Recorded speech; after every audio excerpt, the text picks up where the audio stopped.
पहला सवाल, कौन सा फल गुर्दे की पत्थरी कम करने में मुफीद है?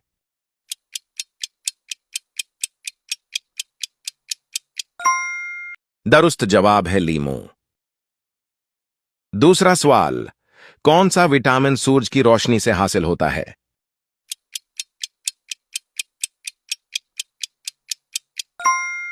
दुरुस्त जवाब है विटामिन डी।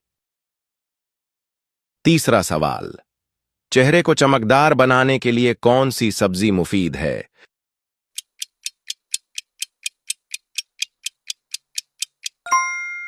दुरुस्त जवाब है गाजर। चौथा सवाल, कौन सा फल ब्लड प्रेशर कंट्रोल करने के लिए बेहतर है?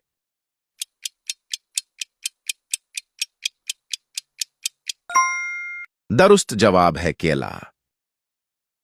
पांचवां सवाल, किस सब्जी में सबसे ज्यादा विटामिन पाए जाते हैं?